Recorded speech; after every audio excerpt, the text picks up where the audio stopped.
Assalamualaikum warahmatullahi wabarakatuh. Perkenalkan, saya Desi Indanizain dari jurusan Pendidikan Ekonomi, Fakultas Ekonomi, Universitas Negeri Padang. Nah, pada video kali ini kita akan membahas mengenai materi ekonomi, yaitu masalah pokok ekonomi dan sistem perekonomian Indonesia. Adapun kompetensi dasar yang kita bahas adalah menganalisis masalah ekonomi dalam sistem ekonomi dan indikatornya sebagai berikut.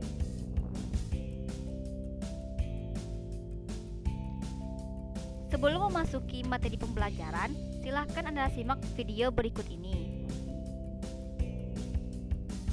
Ketimpangan ekonomi yang terus meningkat menjadi permasalahan penting yang memengaruhi pertumbuhan ekonomi nasional. Kini Indonesia menempati peringkat keempat di dunia dalam hal ketimpangan ekonomi.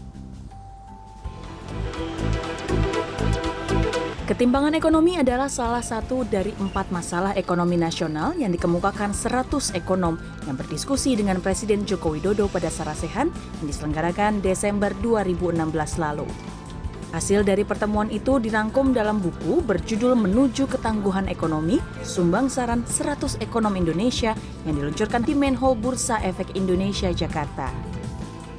Ketimpangan ekonomi diantaranya disebabkan pengembangan kualitas sumber daya manusia yang tidak merata di setiap daerah. Ini berimbas pada ranking Indeks Pembangunan Manusia atau IPM Indonesia yang menempati ranking 113, berada jauh di bawah Malaysia dan Turki. Untuk memperbaiki kesenjangan itu adalah meningkatkan Human Development Index kita ya, terutama sumber daya manusia, karena kita melihat ada korelasi yang. Berdasarkan video telah ditonton, dapat dilihat bahwa salah satu masalah ekonomi di Indonesia adalah ketimpangan ekonomi, yang mana solusi yang dapat diberikan adalah melalui peningkatan kualitas sumber daya manusia.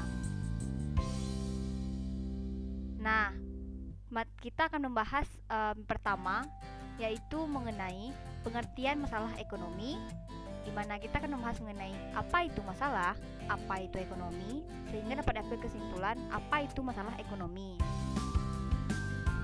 Masalah merupakan kesenjangan antara fakta dengan target yang diinginkan. Ekonomi merupakan berbagai macam kebutuhan manusia dengan kebutuhan yang tak terbatas, namun alat pemuas kebutuhan terbatas. Nah, kebutuhan merupakan unlimited atau tidak terbatas, sedangkan sumber daya adalah limited stock ataupun terbatas. Nah, sumber daya di sini terbagi menjadi 3, yaitu sumber alam, sumber daya perekonomian, dan sumber daya manusia. Pertama, sumber alam. Nah, sumber daya alam ini merupakan segala sesuatu yang berasal dari alam yang kita gunakan untuk memenuhi kebutuhan hidup. Seperti contohnya flora, fauna, tanah, kayu, dan mineral. Kemudian yang kedua, yaitu sumber daya perekonomian, di mana sumber daya perekonomian merupakan seluruh alat yang dapat dipakai oleh manusia yang bertujuan untuk memenuhi kebutuhan hidupnya. Baik itu gedung yang digunakan untuk memproduksi kebutuhan dan peralatan yang digunakan dalam memproduksinya.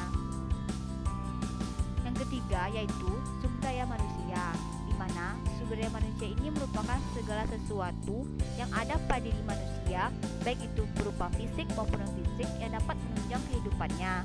Nah, sumber daya manusia ini berupa bakat, pengetahuan, ataupun keahlian sehingga mereka dapat bertahan hidup dan melanjutkan kehidupannya. Nah, jadi dapat kita simpulkan bahwasannya masalah ekonomi merupakan gap atau kesenjangan antara kebutuhan yang tak terbatas dengan alat pemuas ataupun sumber daya yang terbatas. Nah, yang kedua itu masalah pokok ekonomi, di mana masalah pokok ekonomi ini terbagi menjadi 2, yakni masalah pokok ekonomi klasik dan masalah pokok ekonomi modern. Nah, untuk masalah pokok ekonomi klasik ini diwakili oleh tokoh Adam Smith, di mana ada 3 masalah pokok ekonomi klasik, yaitu produksi, distribusi, dan konsumsi. Nah, untuk masalah pokok ekonomi modern, yaitu masalah what, how, dan for whom. pertama yaitu masalah pokok ekonomi klasik, yang yaitu masalah produksi. Nah, di mana masyarakat memerlukan berbagai macam kebutuhan dalam kehidupannya. Nah, di sini para produsen harus mampu menciptakan dan mengetahui barang-barang apa saja yang dibutuhkan oleh masyarakat. Karena tentu setiap masyarakat akan memiliki kebutuhan yang berbeda-beda, sehingga para produsen harus memenuhi kebutuhan tersebut untuk konsumennya. Yang kedua, masalah distribusi, di mana setelah produsen memproduksi barangnya, maka produsen harus mendistribusikan barang tersebut dengan baik dan lancar sehingga bisa dicapai untuk konsumen dengan alat penunjang sarana dan prasarana yang memadai. Yang ketiga, masalah konsumsi. Nah, masyarakat memiliki berbagai kebutuhan, maka dalam memenuhinya tentu mereka harus mempunyai uang. Nah, namun permasalahan yang timbul adalah apakah uang tersebut dapat memenuhi kebutuhannya, dan jika seandainya masyarakat tentu tidak memiliki uang, maka mereka bisa melakukan pekerjaan ataupun menambah pekerjaan lain sehingga mereka mampu mendapatkan barang atau kebutuhan yang dicapainya.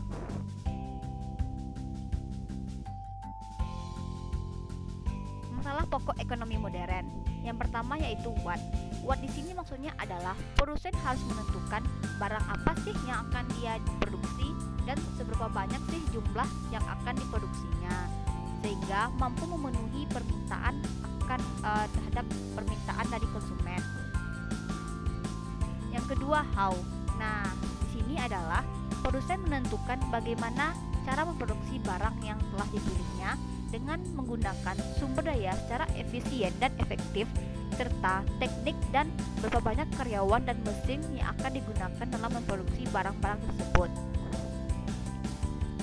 Nah, yang ketiga yaitu for whom, di mana produsen menentukan untuk siapa barang tersebut akan dijual, yang mana dalam alurnya setiap pihak akan mendapat keuntungan dari apa yang telah mereka hasilkan, baik itu dari sisi karyawan, pemilik maupun orang yang membeli. Nah, materi yang kedua yaitu mengenai sistem perekonomian Indonesia, di mana Indonesia tidak menerapkan sistem ekonomi kapitalis atau orang-orang yang memiliki modal yang banyak ataupun liberal yang memberikan kebebasan kepada individu. Nah, Indonesia sendiri menerapkan sistem ekonomi Pancasila atau demokrasi ekonomi. Hal ini tertuang dalam landasan hukumnya yaitu Undang-Undang Dasar 1945 pasal 33. Ayat 1 berbunyi bahwa perekonomian disusun sebagai usaha bersama dasar atas azas kekeluargaan, di mana dapat dilihat dari segi mikro dan makro. Untuk segi mikro dikaitkan dengan koperasi sebagai badan usaha bersama, dan segi makronya yaitu suatu konteks yang sistematik mengenai perekonomian Indonesia. Ayat kedua berbunyi bahwa cabang-cabang produksi yang penting bagi negara dan yang menguasai hajat hidup orang banyak dikuasai oleh negara. Jadi di sini perekonomian Indonesia diberikan kepada negara yang berperan sebagai administrator ekonomi yang dapat menguasai suatu kegiatan ekonomi dan manfaatnya dirasakan oleh masyarakat. Nah, negara memiliki kendali yang besar dalam kegiatan ekonomi. Ayat ketiga berbunyi bahwasannya bumi, air, dan kekayaan alam yang terkandung di dalamnya dikuasai oleh negara dan dipergunakan untuk sebesar-besarnya kemakmuran masyarakat. Tentunya sudah semestinya kekayaan alam yang dimiliki oleh Indonesia digunakan oleh kemakmuran rakyat dan mampu dirasakan oleh seluruh masyarakat. Ayat keempat berbunyi bahwasannya perekonomian nasional diselenggarakan berdasarkan atas azas demokrasi ekonomi dengan prinsip kebersamaan, efisiensi berkeadilan, berkelanjutan, berwawasan lingkungan, kemandirian, serta dengan menjaga keseimbangan kemajuan dan kesatuan ekonomi nasional. Di mana berdasarkan ayat 4 ini, perekonomian tidak boleh jatuh ke tangan orang asing dan harus dikelola oleh putra bangsa.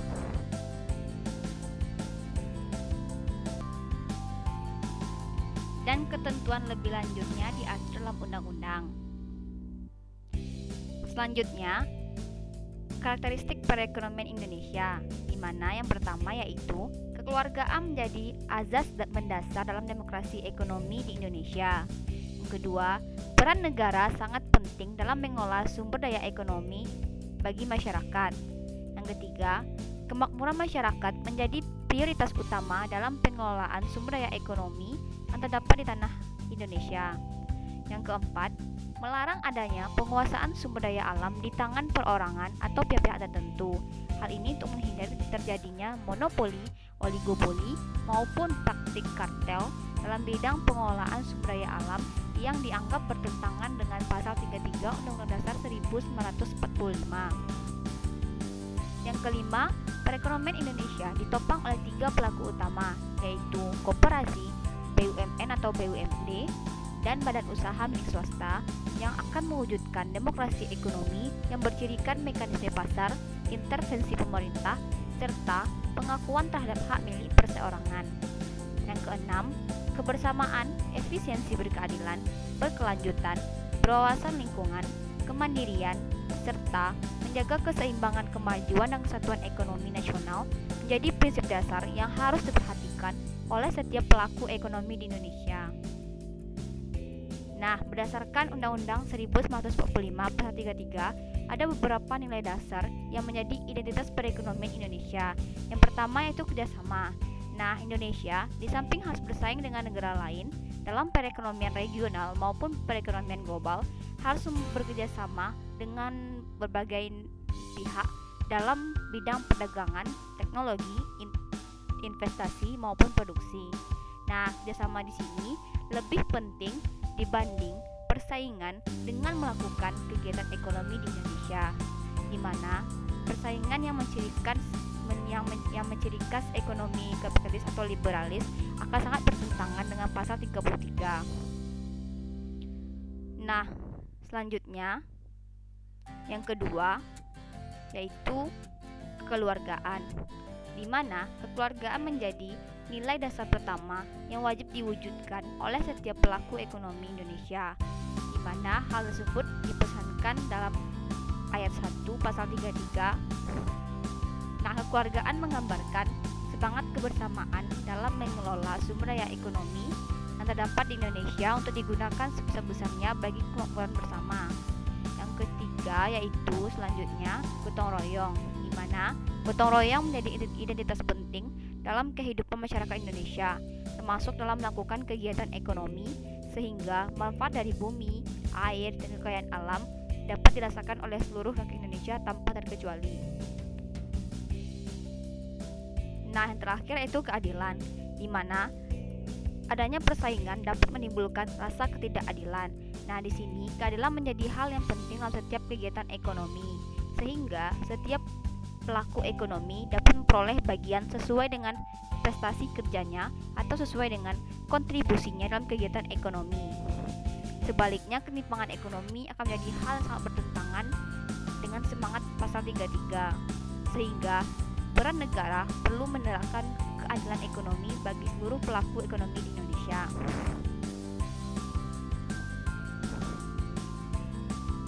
Nah,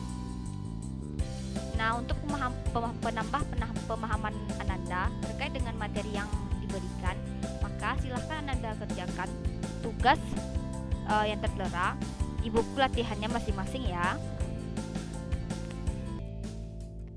Nah, selanjutnya untuk menguji kembali pemahaman saudara, silahkan saudara kembali ke menu home dan klik latihan. Nah, di sini silahkan Ananda isi nama Ananda, kemudian kelasnya, dan klik mulai untuk diberikan soal. Nah, di sini akan tertera beberapa soal.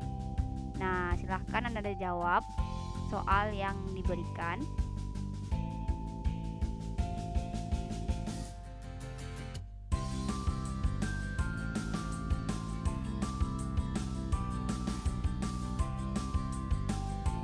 Langsung akan keluar langsung hasilnya. Nah, dimana nilai saudara rendah itu 50, dimana kamu harus banyak berlatih kembali. Nah, di sini Ananda bisa mengulangi kembali latihan yang diberikan dengan mengklik mulai dan silahkan jawab kembali jawaban yang dirasa salah.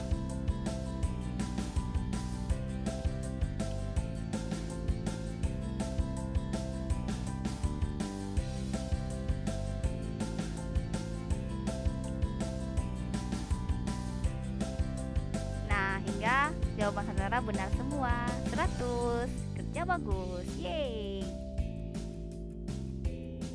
Nah, sekianlah video kita pada kali ini, yaitu mengenai masalah pokok ekonomi dan sistem perekonomian Indonesia. Sampai jumpa di video berikutnya. Assalamualaikum warahmatullahi wabarakatuh.